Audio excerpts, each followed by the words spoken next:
뭐? 수천 명의 한국인들이 학교에서 고발 기술을 배우고 담배꽁초 투기부터 간통까지 동료 시민들의 잘못을 고발해 돈을 받고 있다고?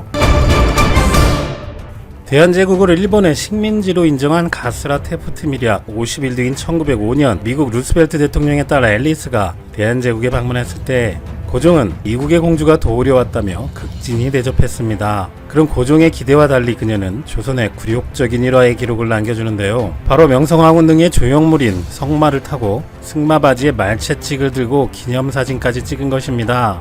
그래도 너무 무례했던 것 아니냐는 언론의 보도도 있었지만 21세의 앨리스는 그냥 무시했다고 전해지는데, 고종은 미국 사람들은 사진을 좋아한다고 생각했는지 이 아시아 순방사절단에게 자신의 사진을 선물했다고 합니다. 그녀의 행동은 아버지 루스벨트 대통령의 발언을 보면 이해도 갑니다. 나는 일본이 한국을 손에 넣는 것을 보고 싶다. 한국인은 본래 일본인 또는 중국인과 같은 수준에서 사물을 파악할 능력이 없으며 제대로 보는 자가 있다고 하더라도 부패했기 때문에 자력으로 훌륭한 사회를 만들고 지켜나갈 수 없다. 대한제국은 극동의 모든 나라에서, 아니 이 세상에서 가장 부패하고 무능한 정부의 나라이며 한국민족은 가장 문명이 뒤진 미개한 인종이다. 이런 미국 대통령의 시각을 통해서 당시 서양인들이 인종적, 문화적으로 아시아를 넘어 조선에 대해 얼마나 한없이 우월한 시각으로 바라봤는지를 알 수 있을 것입니다.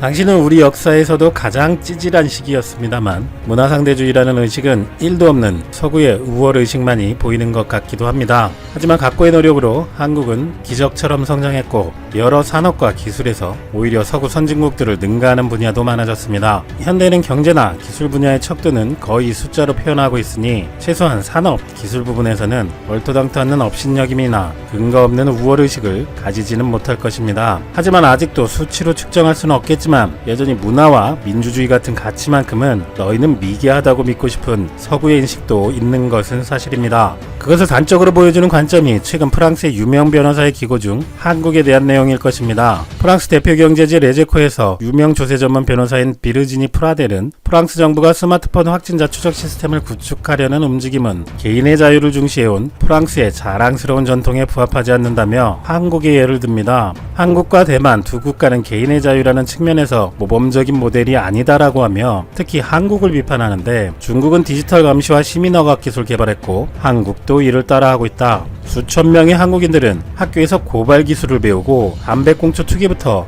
간통까지 동료 시민들의 잘못을 감시하고 고발해 돈을 받고 있다고 하는가 하면 오래전에 개인의 자유라는 것을 버린 나라라고 주장한 것입니다. 또 한편 프랑스 정부 과학자문위원인 말비 박사는 한국의 시스템은 극단적으로 사생활 침해적이다. 유럽 차원에서 이 방식을 허용할 수 있을지 모르겠다고 말한 바도 있는데요. 이런 서구의 자유주의를 특히 중시한다는 프랑스인들의 한국 비판이 아쉬운 것은 문화와 사상적 우월주의에만 빠져 있는지 한국의 방식을 잘 알아보지도 않고 애초부터 개인의 자유가 없는 나라라는 표현까지 쓰며 비판을 하는 것입니다. 그런데 다행히 프랑스인들과 서구 언론에서 이런 시각에 대한 반론도 이미 있습니다. 프랑스 주간지 르푸앙의 플로레스 기자는 한국에서 스스로 격리 생활을 하며 쓴 기고에서 민주주의 국가인 한국은 임의강군과는 다른 방식을 찾아 내국인은 자택에서, 외국인은 호텔에서 자가격리하는 아이디어를 도출했다고 전하며, 독일 헌법학자 한스 위르겐 파퍼가 한국식 시스템을 히스테릭한 파시스트 보건국가의 출현이라고 비판한 것에 대해서도 격리와 감시가 인권국가의 종말을 뜻한다는 망상을 이제는 중지해야 한다며 공중보건을 위해 개인을 격리하는 것이 파시즘의 길이 아니다라고 반박했습니다. 또한 프랑스 등 서방 국가들이 결국 전국민 이동 제한과 국경 봉쇄, 상점 영업 금지 등 전시와도 같은 극단적 조처를 하고 있다며 일부를 격리하는 대신 모든 사람을 감금하는 게 낫다고 주장할 텐가라고 반문했습니다. 그리고 한국의 방식은 인권, 사생활, 이동권을 침해하지 않는 비극적인 상황에서의 시민정신의 실현일 뿐이라고 강조했습니다. 또한 프랑스의 르피가로지 도쿄 특파원인 아르노 기자는 칼럼에서 프랑스 정부가 이동 제한령을 실시해 시민의 기본권인 통행의 자유를 제한한 것을 두고 당신들이 사생활 침해 운운한 것을 기억하나라고 비판을 했고, 특히 아시아 국가에 대한 프랑스 엘리트의 오만 방자함이라는 세균을 박멸하고 우리의 자유에 대해 더 고민할 기회가 됐다면 이번 사태가 조금이라도 유익했을 것이라고 비꼬며 민주주의를 위해 비싼 대가를 치르며 싸운 한국이 이제는 전 세계에서 가장 잘 대처한 모델로 회자되고 있다고 지적했습니다.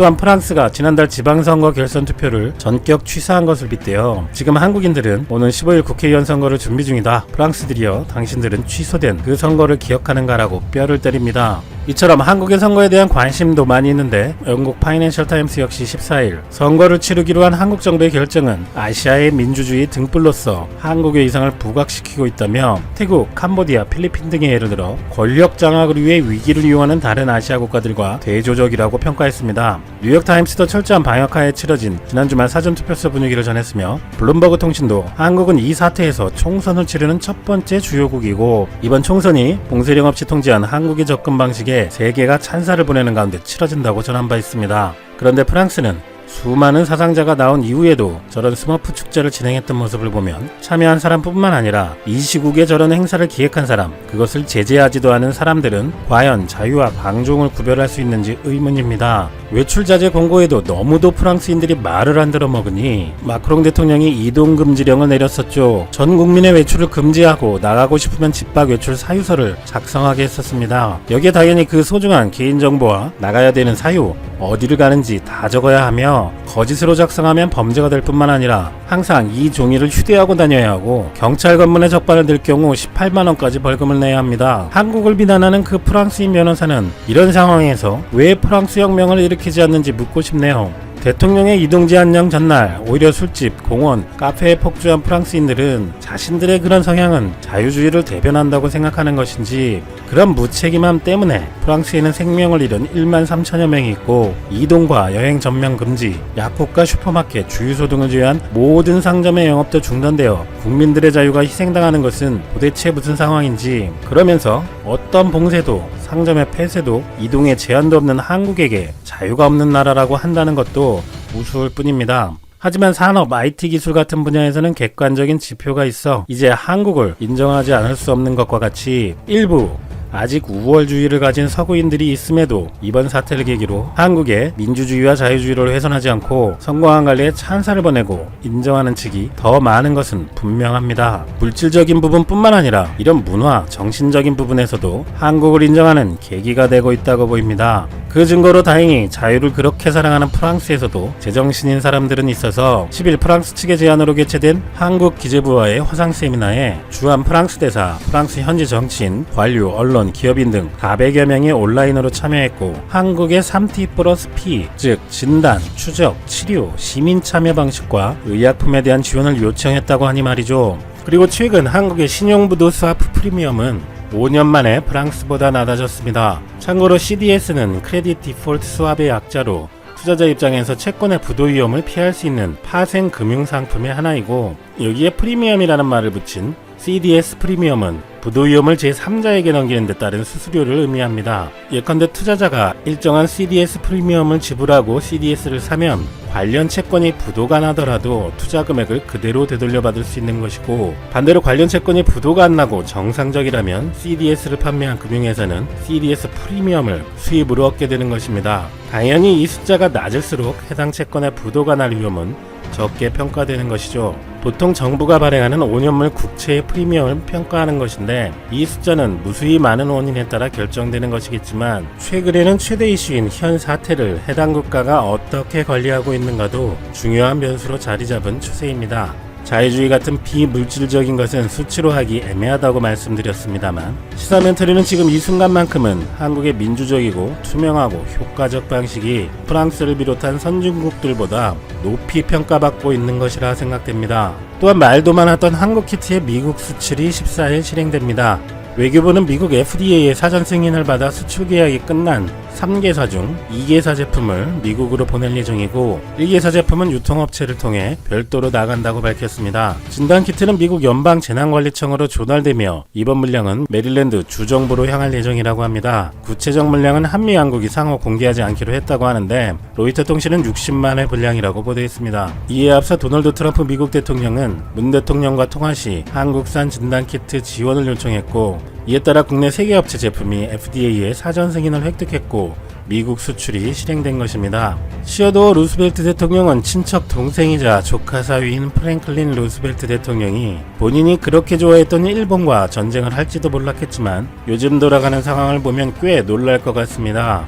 본인과 상당히 유사하다고 평가받고 있는 후임 대통령 중 트럼프라는 사람이 다급하게 키트를 요청한 곳이 다름 아닌 한국이라는 사실에 말입니다. 한국인들은 일본과 같은 수준에서 사물을 판단할 수도 없다고 평가했었고, 한국 민족은 가장 문명이 뒤진 미개한 인종이다라고 평가했었던 바로 그 한국인들이 훌륭한 의료 키트를 먼저 개발했고 수량도 남아도는데, 그 대단했던 미국은 지금 키트가 부족해서 한국에 요청하고 있으니 루스벨트가 이 광경을 봤다면 놀라 뒤로 자빠지지 않을까요? 자기 이름을 딴 항공모함이 베트남에 갔다가 온팡 뒤집어 쓴 소동은 애교로 보이겠지만요. 지금으로부터 50년 전 절대 거리로는 일본에 더 가깝지만 대륙붕 영장론이 팽배했던 국제 정세에 입각하여 한국이 먼저 제7광구를 개발해 영유권을 선포했습니다. 그런데 일본의 극심한 반대로 결국 1974년 한국과 일본은 제7광구를 공동으로 개발하기 위해 한일 대륙붕 협정을 맺었는데요. 이 협정의 내용은 협정은 1978년 발효된다. 50년간, 즉 2028년에 협정은 만료된다. 그때까지 어느 한쪽이라도 자원 탐사나 채취에 대해 동의하지 않으면 어떠한 행위도 할 수 없다 였습니다. 그런데 일본은 1993년 당시 현재 유가가 배럴당 20달러이기 때문에 경제성을 확보하기 어렵다 라며 한일 공동 탐사를 미뤄왔는데요. 현재는 당시보다 유가가 2배 이상 올랐음에도 여전히 한국의 요구를 거부하고 있습니다. 김경만 더불어민주당 의원은 최근 한국석유공사 국정감사에서 우드로 윌슨 보고서대로 제7광구에 1000억 배럴의 원유가 매장돼 있다면 배럴당 40달러인 현재 유가로 계산해도 4680조 원에 이른다 라고 전했습니다. 또한 그는 일본은 2008년 제7강국 인근에서 중국이 유전 개발에 성공하자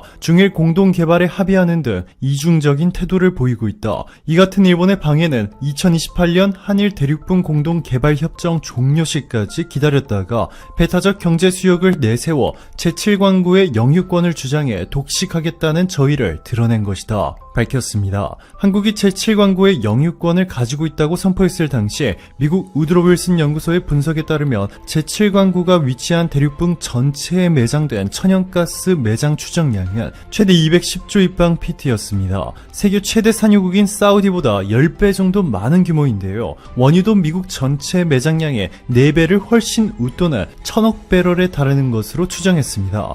조선산업과 가전제품, 스마트폰에 이어서 미래 산업들의 핵심인 반도체는 물론이고 최근에는 최대 시장인 북미 지역에서 한국의 현대차가 토요타를 디자인 측면에서나 성능에서나 압도하기 시작했다는 평가가 나오면서 국제 경쟁력을 완전히 상실한 일본이 7광구에서 나오는 천문학적인 규모의 천연자원을 한국과 나눠 갖지 않고 앞으로 8년 동안 시간을 끈 뒤에 혼자 독식해 어떻게든 살아남겠다는 의도로 해석되고 있습니다. 일각에서는 일본이 거부하고 있다는 것은 핑계고 사실상 매장량이 별로 없는 것 아니냐라는 의심을 가지고 있는데요. 미국의 국제정책연구소 우드로 윌슨 센터의 보고서에서 천연가스는 사우디의 10배, 원유는 미국의 4.5배가 매장돼 있음이 한 차례 입증됐을 뿐만 아니라 유엔 아시아 개발위원회라는 기구에서 제7광구 지역을 탐사한 결과 대만에서 일본 오키나와에 이르는 동중국해에 세계에서 가장 많은 매장량의 석유 자원이 묻혀있을 가능성이 높다라는 결론의 보고서를 발표했습니다.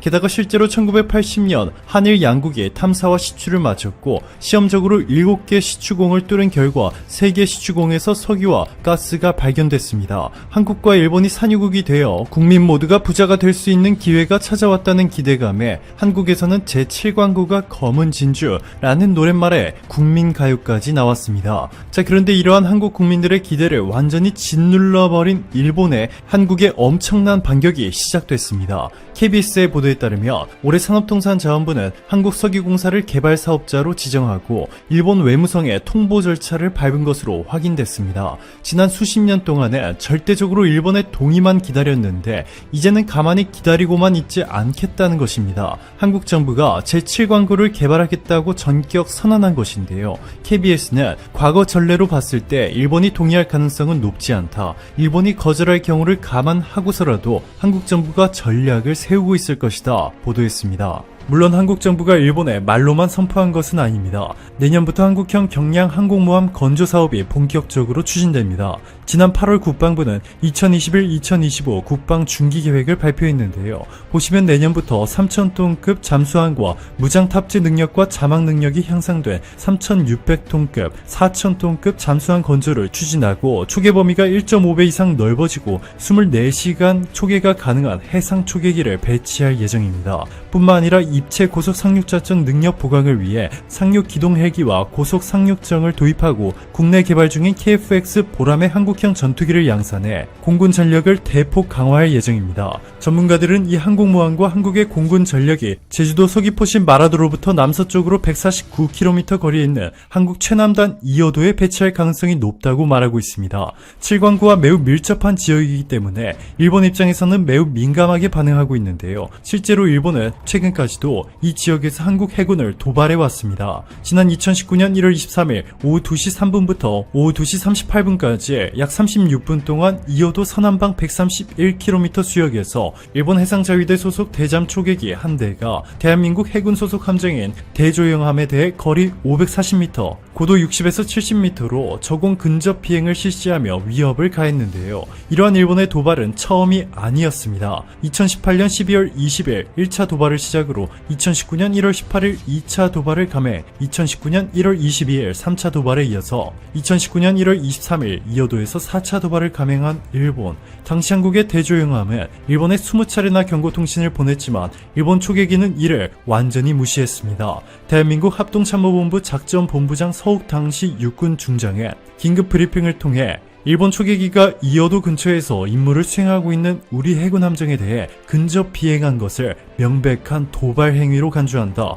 일본의 저희를 의심하지 않을 수 없다. 강력하게 규탄한다. 밝혔습니다. 5천조 원에 육박하는 천연자원이 매장된 제7광구에서 한국의 대대적 해군력 증강이 현실화되려 하자 일본이 과민 반응을 보이고 있는 것인데요. 일본이 제7광구를 한국과 공동으로 개발하지 않고 독식하기 위해서 7광구 바로 옆에 위치한 한국의 2호도를 빼앗으려 하고 있다는 의견도 제기되고 있습니다. 자, 그런데 한국 정부는 이렇게 일본 입장에서는 가장 골칫거리인 2호도에 해상과학기지를 설립했습니다. 일본과 중국 정부의 강력한 반발에도 한국 정부는 강력하게 밀어붙였습니다. 2호도가 위치한 해역은 국제법상 한국의 해양 관할권에 속하고 한국 대륙붕의 일부로서 해저광물자원개발법에 의거해 설치된 해저광구는 제4광구에 위치해 있기 때문에 중국이나 일본이 한국을 막지 못했습니다. 한국의 해군력을 압도해 2호도와 제7광구를 독식하려는 일본의 계획이 무너지게 된 것이죠. 해외 언론들도 한국의 경항모 건조 계획에 엄청난 관심을 보이고 있습니다. 미국 대표 언론사인 CNN과 포브스는 한국의 경항모 건조와 여기에서 운영할 전투기 확보 계획에 대해 자세히 보도하면서 한국의 경항모가 미국 해군의 아메리카급 강습 상륙함과 유사한 수준이라 말했습니다. 또한 미국 정부는 한국 경항모의 가격이 40억 달러, 우리 돈으로 4조 4천억 원 이상일 것이라며 놀라워했습니다. 게다가 미국도 한국의 해군력 증강에 긍정적인 반응을 보이고 있어 일본은 절망에 빠져버렸는데요. 글로벌 파이어파워가 올해 공개한 세계 군사력 순위를 보시면 미국, 러시아, 중국, 인도에 이어 일본과 한국이 각각 5위와 6위를 기록했습니다. 그런데 해군력만 비교해보면 한국이 일본을 압도하고 있습니다. 한국이 보유한 호위함은 12대로 일본의 2배이고 일본은 단 한 대도 보유하지 못한 소형 구축함을 한국은 18대나 가지고 있습니다. 게다가 일본이 6대 보유한 순찰대를 한국은 111대 보유하고 있죠. 게다가 일본 정부의 부채 비율은 GDP의 236.6%에 달해 주요국들 가운데 가장 높습니다. 이 때문에 해마다 일본 정부는 전체 예산 중에서 230조 원을 이렇게 보시는 것처럼 빚을 갚거나 빚에 대한 이자를 내는 데 사용하고 있습니다. 그렇다 보니 일본의 국방력에 배정할 수 있는 예산 규모는 GDP의 1%도 채 되지 않는 반면 정부의 재정 상황이 너무나도 건전한 한국은 GDP의 무려 2.6%를 국방력 강화에 투자하고 있습니다. 한국과 일본의 국방력 격차가 앞으로 빠르게 벌어질 것이고 이번에 한국이 일본의 동의를 기다리지 않고 7광구 개발을 선포한 것이 현실화될 가능성이 상당히 높아지고 있습니다. 오늘도 감사합니다. 최고